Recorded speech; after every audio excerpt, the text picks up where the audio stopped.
Les maladies tropicales négligées continuent de faire des ravages en Afrique. Au Sénégal, plusieurs personnes souffrent de ces maladies. C'est pourquoi l'État du Sénégal a organisé une campagne de distribution de monstres de médicaments pour enfin éradiquer complètement les MTN. Les maladies tropicales négligées sont nombreuses, mais le Sénégal, n'est-ce pas, en a 10. Mais la campagne là concerne 5 maladies. La première maladie, c'est ce qu'on appelle la filariose lymphatique. La filariose lymphatique, en fait, c'est une maladie qui, généralement, atteint ce qu'on appelle, par exemple, l'éléphantiasie. Par exemple, les femmes qui ont ces jambes-là enflées ou l'éléphantiasie des bourses, n'est-ce pas? La deuxième maladie, c'est ce qu'on appelle la bilharziose. La bilharziose, n'est-ce pas, dans des pays ou en tout cas dans des régions comme Ziguinchor où ça pleut beaucoup, vous comprenez qu'il y a beaucoup d'eau stagnante. Il y a le fleuve et beaucoup d'activités, n'est-ce pas, sont menées au niveau de ces cours d'eau-là. Et donc, le parasite responsable de ces maladies-là vit là-bas. C'est-à-dire quand l'homme est en contact avec ce parasite-là, tout de suite, il peut avoir la bilharziose. Et la bilharziose, peut-être pour dire d'une manière simple pour que la population comprenne, c'est quand vous pissez du sang. La troisième maladie, n'est-ce pas, c'est ce qu'on appelle les géohelminthiases. Donc, c'est une maladie généralement qui atteint les enfants. Donc, vous pouvez en tout cas aller dans une maison, voir un enfant qui a le ventre ballonné. On pense à autre chose, alors qu'en réalité, c'est tout simplement dû à des vers. La quatrième maladie, c'est ce qu'on appelle le trachome. Le trachome aussi, c'est une maladie qui affecte les yeux, n'est-ce pas? Et ça, souvent, c'est une maladie des mains sales. Et l'onchocercose aussi, c'est une cécité. Durant cette campagne, les populations sont invitées à prendre ces médicaments pour ensemble éliminer ces MTN. C'est des maladies qui causent beaucoup de dégâts vraiment donc, dans nos régions. Et c'est pourquoi le Sénégal vraiment donc, a initié cette campagne-là. Et ce que je voulais dire par rapport à cette campagne-là, c'est que nous invitons la population, n'est-ce pas, à prendre ces médicaments. Parce qu'en réalité, l'objectif d'élimination n'est pas loin. D'ici 2020, on est en 2017. Pratiquement, il reste 2 ans et demi parce qu'en fait, on est au mois de juin. Au mois de mai, pratiquement, c'est la moitié donc, de l'année. Vous comprenez? Et donc, vraiment, la population doit prendre ses responsabilités, surtout les parents, les adultes. Tout le monde doit prendre le médicament là pour que nous puissions espérer, n'est-ce pas, faire disparaître ces maladies dans nos régions et particulièrement au Sénégal.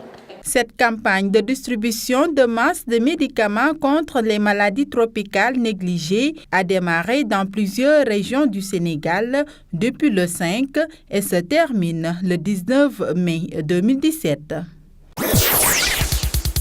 Bon, Félicité, c'est l'histoire d'une femme qui est chanteuse et qui se bat suite à un accident qu'a eu son fils. Il faut qu'elle trouve de l'argent pour le soigner. Et donc c'est le combat d'une femme qui affronte la société, qui affronte les difficultés de la vie et c'est surtout sur la dignité. C'est un film qui essaye de rendre hommage à la dignité de tous ceux qui affrontent la difficulté quotidienne. Pour moi, devait se faire en Casamance.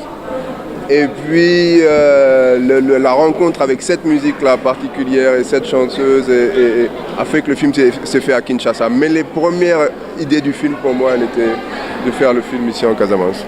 Encore une fois, il ne faut pas que tout ça soit l'arbre qui cache la forêt. L'important, c'est de réussir à construire des structures solides qui permettent à d'autres d'arriver. La Corée du Nord se cache-t-elle derrière la cyberattaque mondiale qui frappe depuis vendredi plus de 300 000 ordinateurs dans 150 pays? C'est ce qu'affirment des chercheurs en sécurité informatique qui ont trouvé certaines similarités entre le virus WannaCry et une autre série de piratages attribués à la Corée du Nord. Les similarités dans les codes pointent vers un groupe de pirates informatiques baptisé Lazarus, déjà derrière plusieurs grandes attaques par le passé. Nous avons découvert plusieurs choses que l'on pourrait qualifier d'indicateurs ou de liens faibles entre WannaCry et ce groupe que l'on a connu par le passé, Lazarus. Lazarus était derrière les attaques chez Sony et de la Banque centrale du Bangladesh, par exemple. Mais ces indicateurs ne sont pas suffisants pour dire définitivement qu'il s'agit de Lazarus. Même si la situation est aujourd'hui stable, les experts en cybersécurité mettent en garde contre une récidive après cette cyberattaque sans précédent. Marcus Hutchins, jeune expert en informatique, a aidé à contenir le virus WannaCry. Nous pensons qu'il pourrait y avoir plus de secteurs touchés dans les semaines à venir, mais ce virus-là, je pense, est à peu près derrière nous et détruit. Le logiciel utilisé par les pirates informatiques est à présent détectable par les outils de cybersécurité. 200 à 300 000 personnes auraient été touchées dans le monde.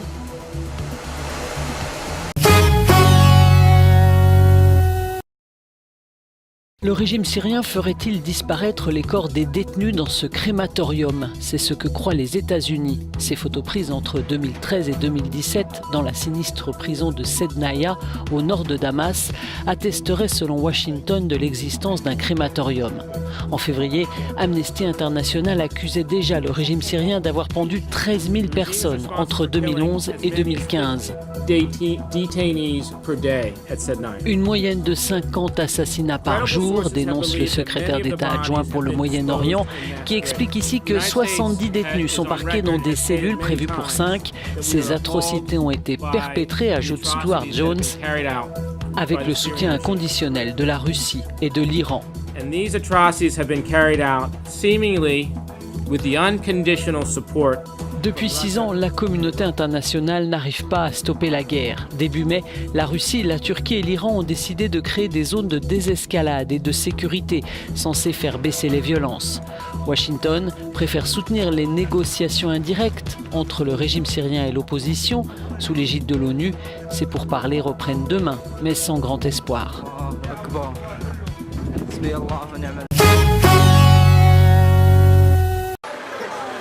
Situation confuse en Côte d'Ivoire. Selon l'agence de presse Reuters, les soldats mutins ont rejeté l'accord annoncé par le ministre de la Défense en fin de journée. Depuis vendredi, des soldats terrorisent le pays pour obtenir le reste des primes promises après la mutinerie de janvier. C'est 7 millions de francs CFA ou rien. Ce n'est pas un coup d'État. Dès qu'on les aura sur nos comptes, on retournera dans les casernes. Ces mutins sont d'anciens rebelles ayant soutenu le président Ouattara pendant la crise électorale de 2010-2011 et qui ont ensuite été intégrés à l'armée.